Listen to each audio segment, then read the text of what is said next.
भीड़ का फायदा उठाकर चेन स्नैचिंग की घटनाओं को अंजाम देने वाले आरोपियों को इंदौर पुलिस ने गिरफ्त में लिया है, जहां इन आरोपियों में बड़ी तादाद में महिलाएं भी शामिल है। जी हाँ, इंदौर में रंग पंचमी के त्योहार पर निकलने वाली गेर में इंदौर पुलिस द्वारा विशेष रूप से सुरक्षा के पुख्ता इंतजाम किए गए थे, जिसके चलते पुलिस द्वारा कई अपराधियों को गिरफ्तार किया गया। इस बारे में विस्तार से बताते हुए crime branch DCP Rajesh Kumar Tripathi ने बताया कि रंग पंचमी पर निकलने वाली गेर को लेकर इंदौर पुलिस आयुक्त संतोष कुमार सिंह द्वारा पुलिस के सभी अधिकारियों को खास निर्देश दिए गए थे कि गेर में किसी भी प्रकार का कोई अपराध तथा उपद्रव ना हो, जिसके चलते पूरे ही गेर मार्ग पर खासी पुलिस व्यवस्था लगाई गई थी। साथ ही साथ क्राइम ब्रांच के अधिकारी भी सिविल ड्रेस में गेर में शामिल थे, जिनकी नजर लगातार आपराधिक तत्वों के लोगों पर बनी हुई थी। इसी क्रम में क्राइम ब्रांच द्वारा कार्रवाई करते हुए रंग पंचमी की गेर में चेन स्नैचिंग की घटनाओं को अंजाम देने वाले आरोपियों को गिरफ्तार किया गया है। बता दें, चेन स्नैचिंग की घटनाओं को अंजाम देने वाले आरोपियों में 6 से अधिक महिलाएं शामिल है, जो कि हरियाणा, मेवात से इंदौर खास तौर पर ऐसी घटनाओं को अंजाम देने आई थी। वहीं पकड़ी गई महिलाएं आरोपियों के साथ क्राइम ब्रांच द्वारा 2 युवकों को भी गिरफ्तार किया गया है, जो कि घर में शामिल महिलाओं के गले से चेन खींच रहे थे। फिलहाल पुलिस द्वारा सभी आरोपियों को गिरफ्तार कर उनके कब्जे से उनके द्वारा लूटी हुई चेन बरामद कर ली गई है। वहीं पुलिस की जांच जारी है। क्या क्या कार्रवाई की गई थी? देखिए, कमिश्नर सर ने शुरू से ही निर्देश दिया था कि ये जो गेर का और रंग पंचमी का जो त्यौहार है इंदौर का, ये काफ़ी महत्वपूर्ण होता है और पूरे साल भर में ये काफ़ी बड़ा इसका महत्व है। इसी चीज़ को दृष्टिगत रखते हुए राजवाड़ा का प्रभारी सर ने मुझे बनाया था और हमारी क्राइम ब्रांच की टीम को काफ़ी सजगता बरतने के निर्देश दिए थे।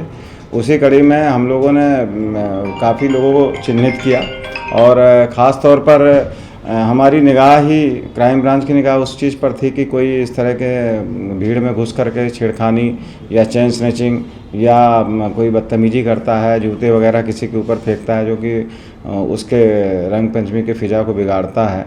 तो उसी चीज़ को लेकर के हम लोगों की निगाह थी और हमने पूरे फोर्स को भी इसी तरह से ब्रीफ किया था। इसी कड़ी पे कुछ लोग महिलाओं से छेड़खानी कर रहे थे, जिसमें महिलाओं ने जब रिपोर्टिंग की तो उनको तत्काल भीड़ से अलग किया गया और उनको एमजी रोड थाने भिजवाया गया। कुछ लोग जूते चप्पल भी फेंक रहे थे, यहाँ तक कि कुछ हरियाणा और मेवात और पंजाब के लोग भी उसमें शामिल हुए थे। वो लोग उसमें कुछ महिलाएं थी, लगभग 5-6 महिलाएं ऐसी मिली जो हरियाणा मेवात की रहने वाली थी, दिल्ली की भी थी, जिन लोगों ने अपने खाली बैग और वगैरह रख करके और लोगों के चेन स्नैचिंग करने का भी प्रयास किया था। तो उनको वहीं के लोगों ने, स्थानीय जो गेर में अन्य लोग थे, उन लोगों ने बताया, रिपोर्टिंग की, तत्काल उनको वहाँ भीड़ से अलग किया गया और उनको एमजी रोड थाने बैठाया गया, उनसे पूछताछ की जा रही है। इसके अलावा एक व्यक्ति हमको वो भी मिला जिसने बाकायदा एक कैंची लिया हुआ था और उसने सोने की चैन काटने की कोशिश की थी, तो वो सोने की चैन और कैंची सहित वो युवक बरामद हुआ।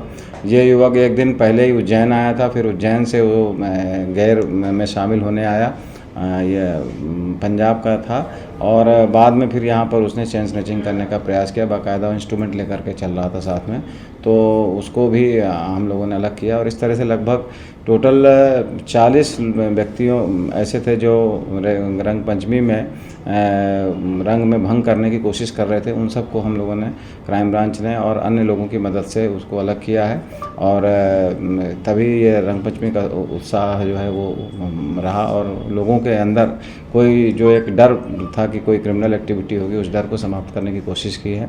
कमिश्नर सर ने उन सभी लोगों को, जिन लोगों ने इसमें पकड़ धकड़ की, उन सबको पुरस्कार देने की घोषणा की। सर, और कुछ भी आवेदन आए सर?